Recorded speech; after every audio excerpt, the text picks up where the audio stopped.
For decades, drivers swore by one golden rule: thicker oil means better engine protection. But today most new cars roll off the line filled with ultra-thin oils like 0W-20. Manufacturers straight up warn that switching to thicker stuff can hurt fuel economy and might even void your warranty. So here's the real question every owner needs answered.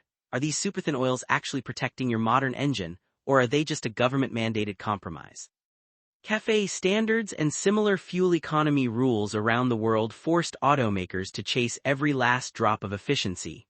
One of the easiest levers? Specifying lower viscosity oils that cut internal friction. But does that come at the cost of real-world protection when things get hot and stressful? We're going way past the bottle label today. I'm breaking down viscosity behavior, high-temperature shear strength, where protection, oxidation stability, deposit control and additive packages using real test data from ASTM standards, manufacturer sheets and used oil labs.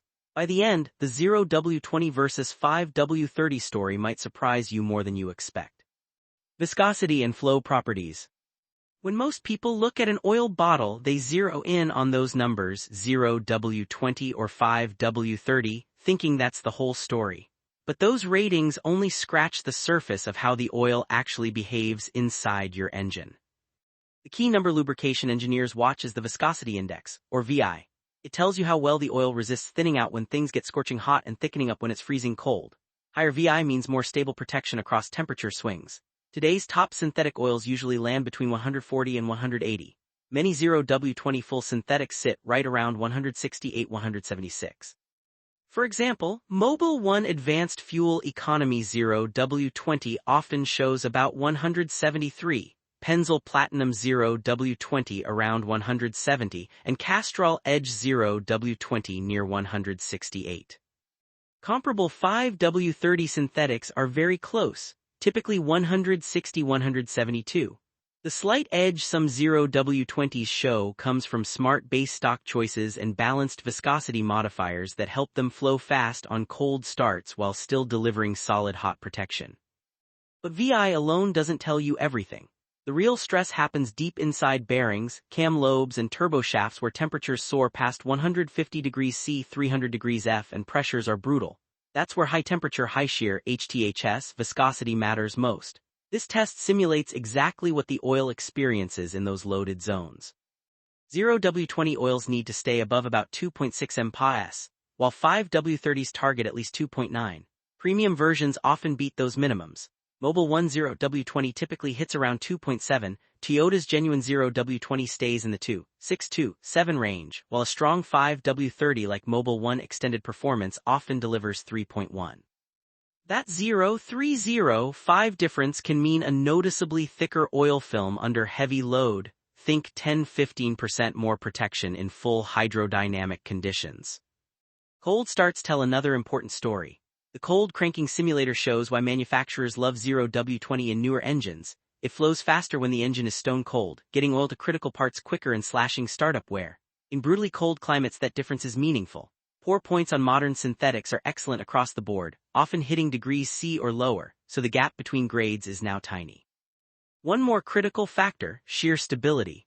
As the engine runs, those long polymer chains that give the oil its multigrade magic can get chopped up by pumps, gears, and chains. High-quality synthetics lose only 2–6% viscosity in the Kurt-Orban test. Cheaper oils can lose 10% or more. Again, formulation quality beats viscosity grade here. Engine protection. Flow is important, but the moment of truth is what happens when metal surfaces are under extreme pressure and heat. That's where protection really gets tested. The 4-ball wear test is a classic benchmark. Modern synthetics from both grades typically show wear scars between 0.35–0.15. Real data on popular oils shows them clustered tight. Mobil 1 0W-20 around 0.38, Pennzoil Platinum 0W-20 near 0.4, Castrol Edge 0W-20 about 0.41. 5W-30 versions land almost identically when using similar additive packages. The biggest protector isn't the thickness of the oil, it's the chemistry. ZDDP, zinc and phosphorus, forms tough sacrificial films on cams and lifters. Most API-SB oils carry 700–900 ppm, and used oil reports from labs like Blackstone regularly show iron wear in the same 10–25 ppm range, whether the engine is running 0W-20 or 5W-30. Engine-to-engine variation inside the same viscosity grade is often bigger than the difference between grades. Volatility is another big one. The NOACK test at 250 degrees C shows how much oil evaporates. Modern synthetics crush the limits. Many 0W-20s land 9-11%, strong 5W-30s 8-5-10%. With Group 3 Plus and PAO bases, the gap is now just a percentage point or two. Oxidation resistance keeps the oil from turning into sludge. In the RPVOT test, premium synthetics from both grades easily hit 350-600 plus minutes.